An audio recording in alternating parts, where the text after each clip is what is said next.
The morning sun cast long shadows across the golden wheat fields of New Haven Colony as Emma Thompson stepped out of her small office building. At 35, she had been the colony commander for almost 4 years now, and she still loved these quiet mornings before the settlement came fully alive. Emma walked slowly down the main dirt road that ran through the center of town. Children were already heading to the small school building, their laughter echoing off the simple wooden houses that lined the street. Mrs. Parker waved from her garden where she was picking tomatoes for breakfast. Tom Bradley was loading his truck with bags of grain to take to the storage facility. This was life on New Haven, simple, peaceful, and exactly what Emma had wanted when she left her job as a security officer on Earth Station 7. Here on the edge of human space, politics and wars seemed like distant nightmares. The 50,000 people who called New Haven home had built something beautiful in just 3 generations. "Morning, Commander," called out Jack Miller as he jogged up beside her.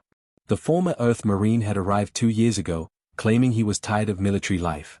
Now he helped Emma keep order in the colony, though their biggest problems were usually missing livestock or the occasional dispute between neighbors. "Any excitement today, Jack?" Emma asked with a smile. "Just the Henderson farm reporting some missing chickens again. Probably those native wolves we spotted last week." Jack wiped sweat from his forehead. "Sometimes I think we have the easiest job in the galaxy." Emma nodded, but something had been bothering her lately. Their communication array had been picking up strange signals from deep space, coded messages in languages their computers could not understand. She had mentioned it in her weekly reports to Earth, but the response was always the same, probably just merchant ships passing through the outer system. They reached the small command center that served as New Haven's connection to the rest of human space. Lucy Evans, their communications officer, was already at her desk monitoring the various channels that kept them connected to other colonies and Earth itself. "Anything interesting from the outside world?" Emma asked. Lucy shook her head. "Just the usual shipping schedules and weather reports from other colonies. Oh, and Mrs. Chen wants to know if we can get more medical supplies in the next cargo shipment." Emma made a note on her tablet. Medical supplies, farming equipment, and basic tools were about all they ever requested from Earth. New Haven was almost completely self-sufficient, growing their own food and making most of what they needed. It was one of the things Emma was most proud of. She walked to the large window that looked out over the valley below. Hundreds of small farms spread out in neat squares, connected by dirt roads and walking paths. The colonists had been careful to work with the natural landscape instead of fighting against it. Native trees provided shade for the houses while human crops grew in the fertile soil between them. "You know what I like most about this place?" Emma said to Jack as he joined her at the window. "The peace and quiet. The fact that we build things instead of destroying them." Emma had spent 10 years in space security, dealing with pirates and raiders who wanted to take what others had worked to create. Here, every day was about making something better, growing something new, or helping a neighbor solve a problem. At the edge of town, Robert Henderson was fixing a fence around his property. His 17-year-old daughter Mary was helping him, holding boards in place while he hammered. The Henderson farm was one of the most successful in the colony, producing enough grain to feed nearly 1,000 people. Young Billy Parker was riding his bicycle between the houses, delivering messages and small packages for people too busy to walk across town themselves. At 12 years old, Billy knew everyone in the colony and could find any house or building without needing directions. The colony's defensive systems were minimal and had not been tested in years. A few orbital platforms with outdated weapons systems and a small group of volunteers with hunting rifles, that was all they had. But then again, they had never needed more. New Haven was far from any major space routes, and they had nothing that pirates or raiders would want. Emma often wondered if they were the luckiest people in the galaxy. While other human settlements dealt with crime, politics, and the constant threat of conflict, New Haven existed in peaceful isolation.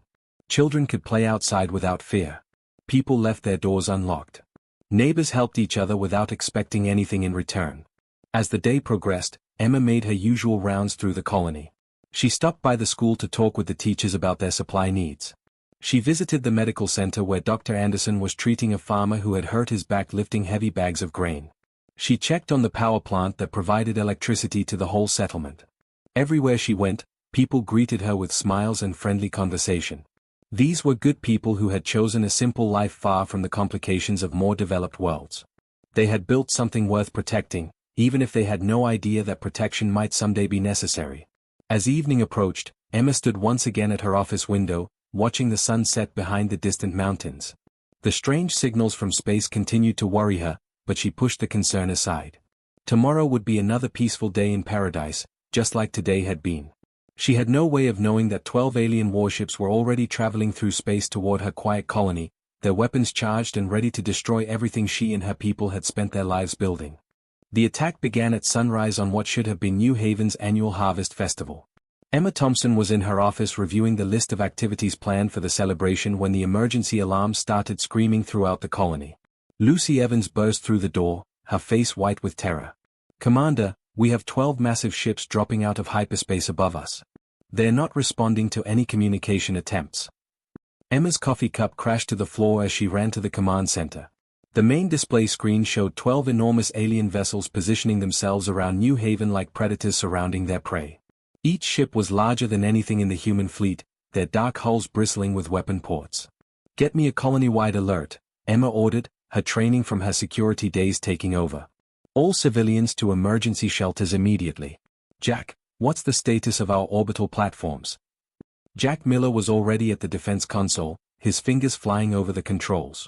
"Platforms 1 and 3 are powering up, but Emma, those ships are huge. Our weapons are meant for pirates, not something like this." "Try to contact them again," Emma said, though deep in her heart she already knew this was not going to end with words. The first plasma beam cut through the morning sky like a burning sword from heaven. The colony's main spaceport disappeared in a pillar of white-hot energy that could be seen from 50 miles away. The shockwave that followed knocked people off their feet throughout the settlement. "They're not here to negotiate," Jack said grimly as he helped Lucy to her feet. Another plasma blast destroyed the backup communication array, sending pieces of twisted metal raining down on the nearby houses. Admiral Vextar watched the destruction from his command ship with cold satisfaction. The human defensive grid had lasted exactly 14 minutes against his fleet's opening attack. Their pathetic orbital platforms had been turned into floating scrap metal before they could fire even a single shot. "Begin landing operations," he commanded his lieutenant. "I want prisoners for questioning about other human colonies. Destroy all buildings and equipment. This world will be stripped clean within 3 days." Emma managed to reach the emergency transmitter hidden deep in the mountain caves just as alien dropships began landing throughout the valley. 24 colonists had made it to the cave system, including Tom Bradley, Alice Parker, Robert Henderson and his daughter Mary, and young Billy Parker who had been delivering messages when the attack began. "This is New Haven Colony," Emma spoke into the ancient transmitter as enemy fire lit up the sky outside the cave. "We are under attack by unknown hostile forces. 12 heavy warships, advanced weapons, no warning given. Coordinates follow on all emergency frequencies." She paused, listening to the sounds of her home being destroyed. "Tell Earth we tried to defend ourselves. Tell them we stood our ground until the end." Mary Henderson, barely 17 years old, grabbed her father's arm with shaking hands. "Are they going to kill everyone?" Emma looked at the frightened faces around her. These were farmers and teachers and shop owners, not soldiers. But they were her responsibility. "Not if I have anything to say about it." The Korthak ground forces were professional soldiers with advanced armor and energy weapons. They moved through the colony with brutal efficiency, destroying everything humans had built while searching for survivors to capture. Their orders were clear: take prisoners for information, then eliminate all traces of human presence on this world. Tom Bradley tried to organize a defense at the grain storage facility with 15 other colonists armed with hunting rifles. They managed to hold the building for 2 hours before plasma grenades forced them to surrender. Alice Parker was captured while trying to evacuate injured civilians from the medical center. Dr. Anderson stayed at his post in the hospital, treating wounded colonists even as alien soldiers surrounded the building. When they finally came for him, he was operating on Billy Parker's broken leg, trying to save the 12-year-old boy's ability to walk.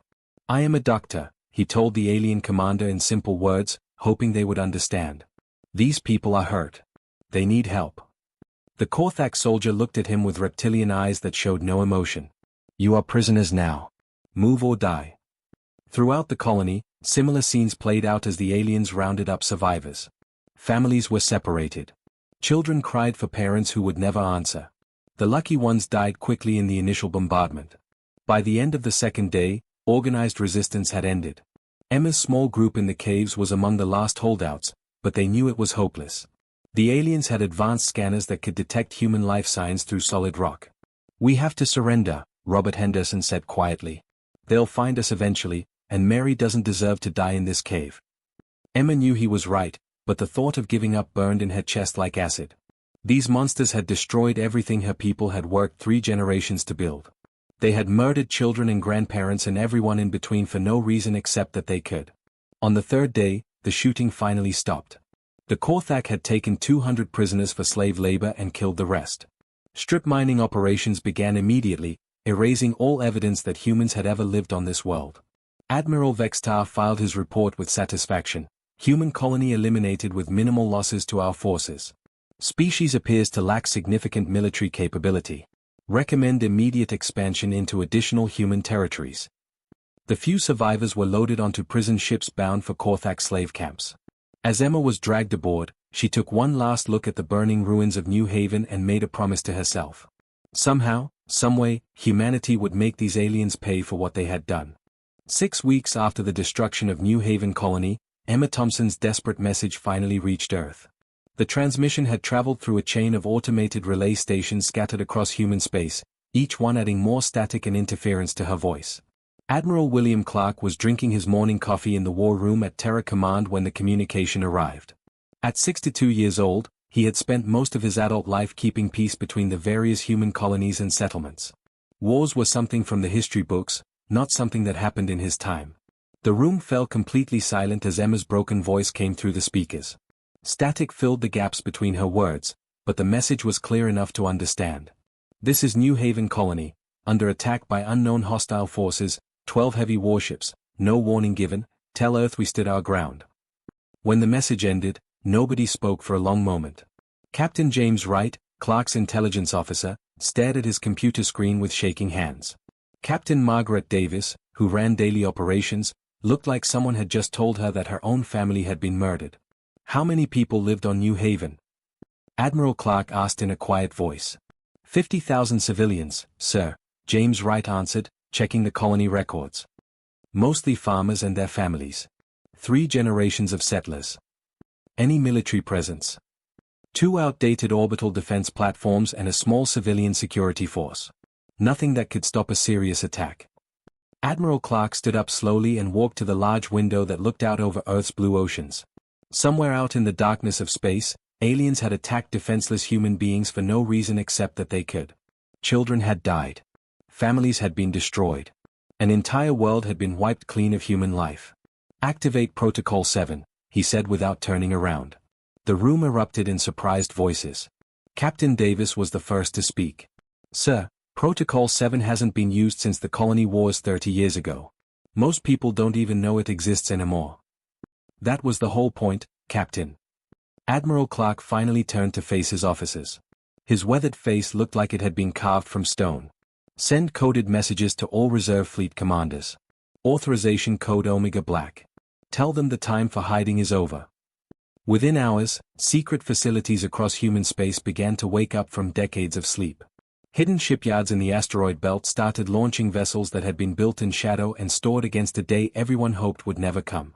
Automated factories began producing weapons and equipment that officially did not exist.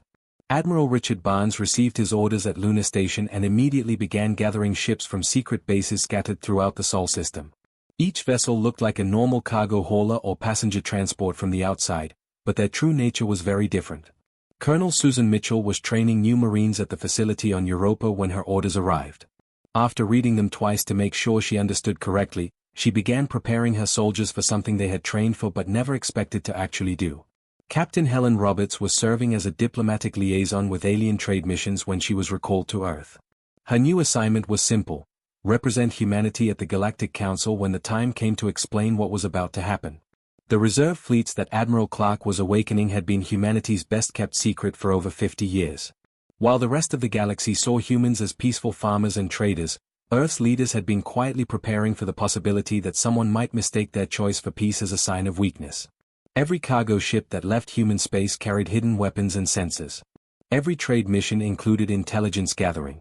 Every peaceful colony had secret communication links to military command centers that could coordinate responses across thousands of light years in a matter of hours.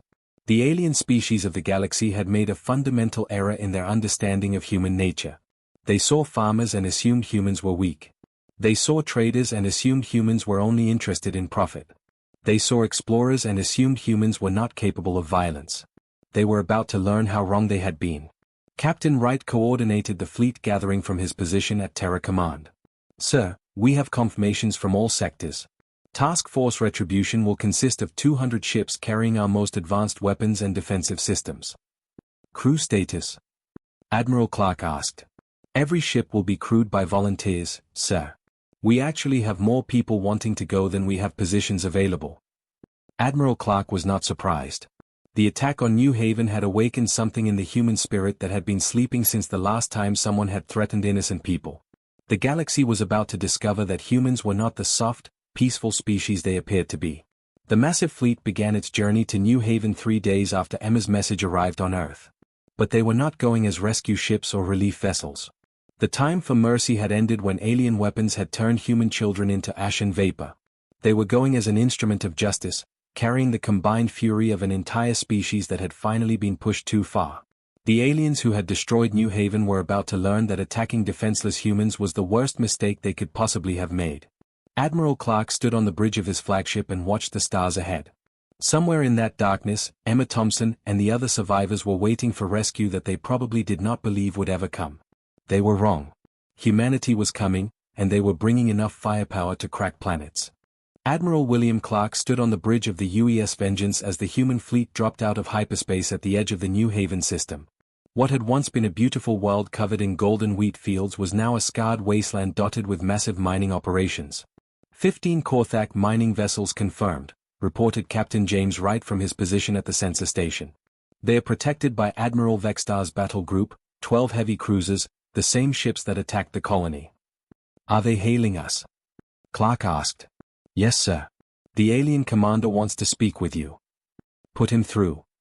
The main screen flickered to life, showing the reptilian face of Admiral Vextar.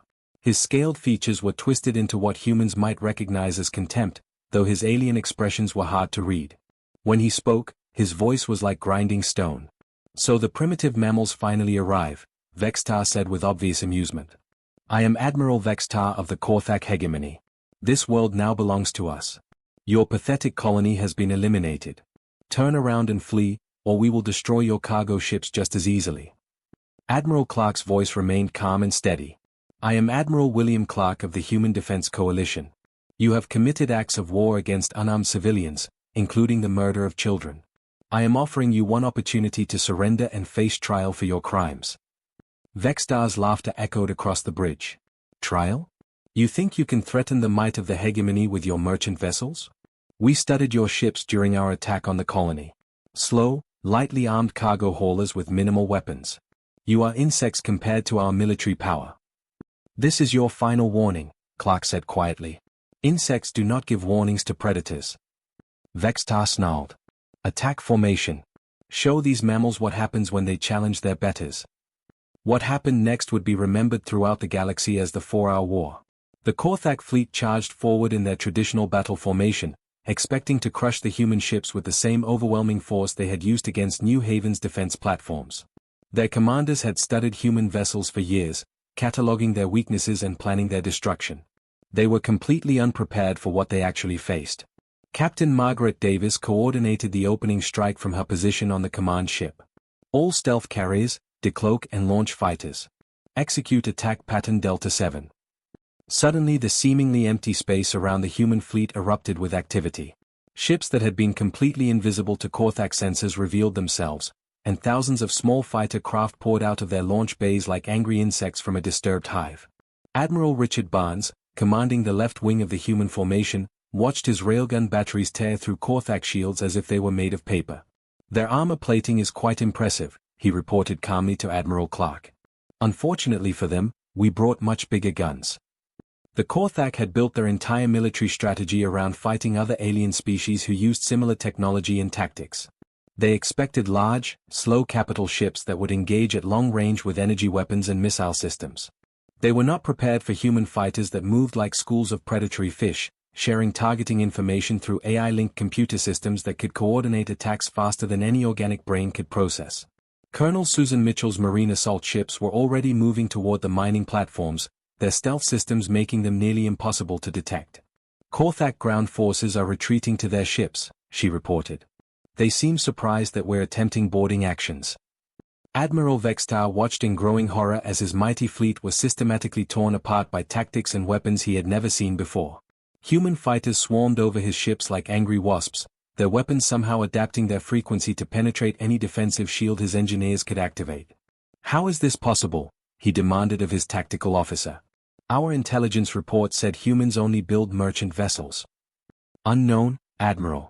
Their weapons technology appears to be far more advanced than our projections indicated." A massive explosion rocked Vextar's flagship as human marines breached the hull and began fighting their way through the corridors toward the bridge. These were not the peaceful farmers and traders the Korthak had expected to face. These were professional soldiers with advanced armor and weapons who fought with a fury that terrified the alien warriors. In less than 4 hours, the entire Korthak battle group was either destroyed or captured. Admiral Vextar himself was pulled from the wreckage of his command ship by Colonel Mitchell's marines, more confused than afraid. "This is impossible," he gasped as Admiral Clark entered the detention cell where the alien commander was being held. "Your species builds cargo ships, not warships.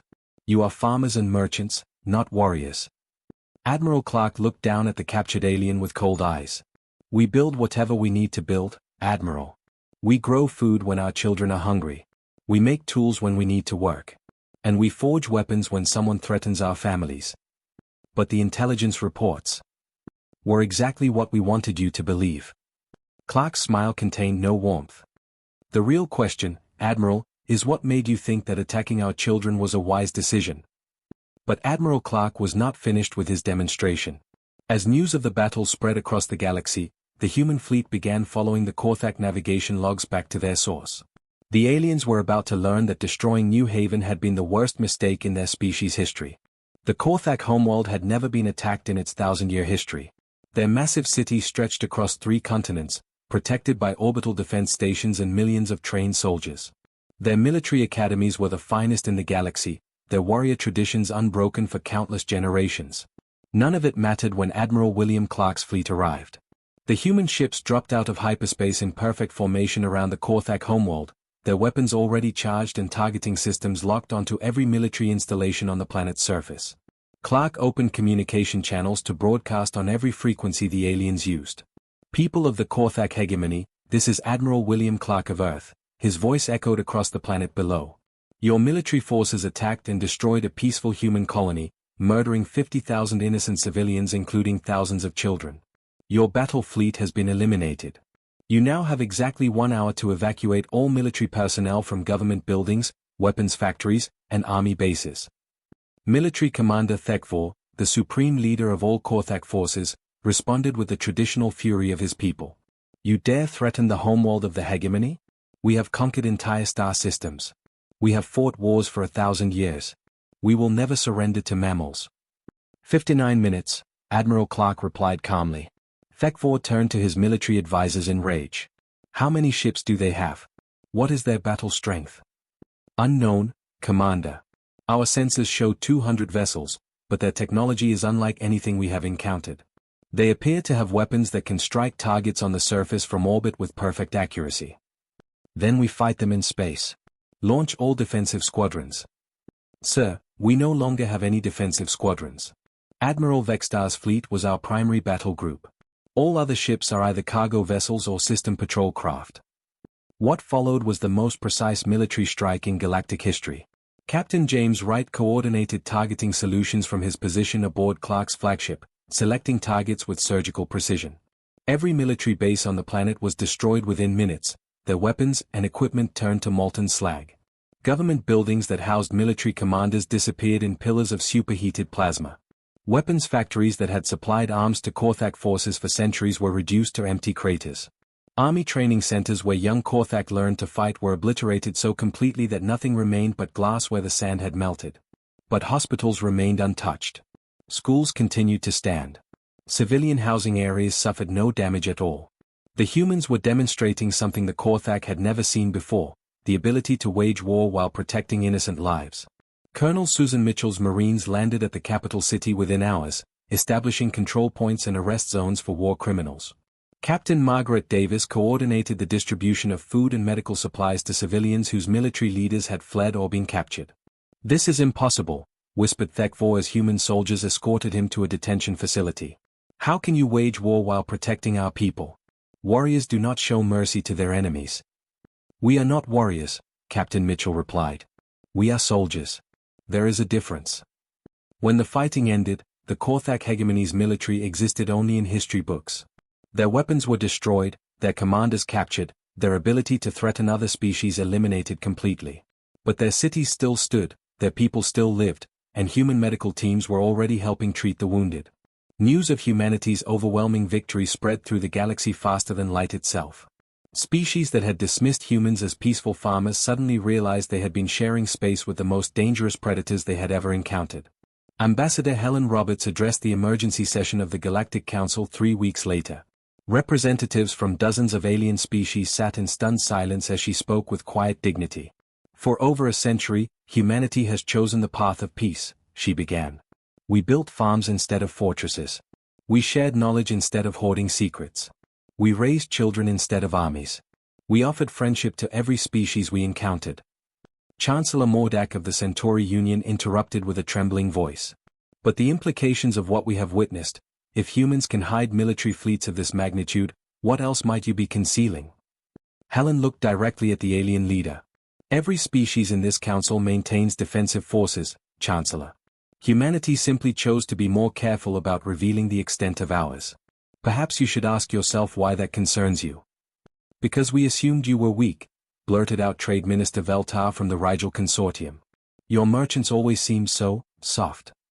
Soft. Helen's smile was not entirely friendly. We chose to be kind. We chose to be generous. We chose to solve problems with words instead of weapons. You mistook our choices for limitations. The Galactic Protection Accords were signed within a month of the Council meeting. Every human colony and settlement would be protected by patrol fleets that no government in the galaxy wanted to challenge. Trade routes through human space became the safest in the known universe.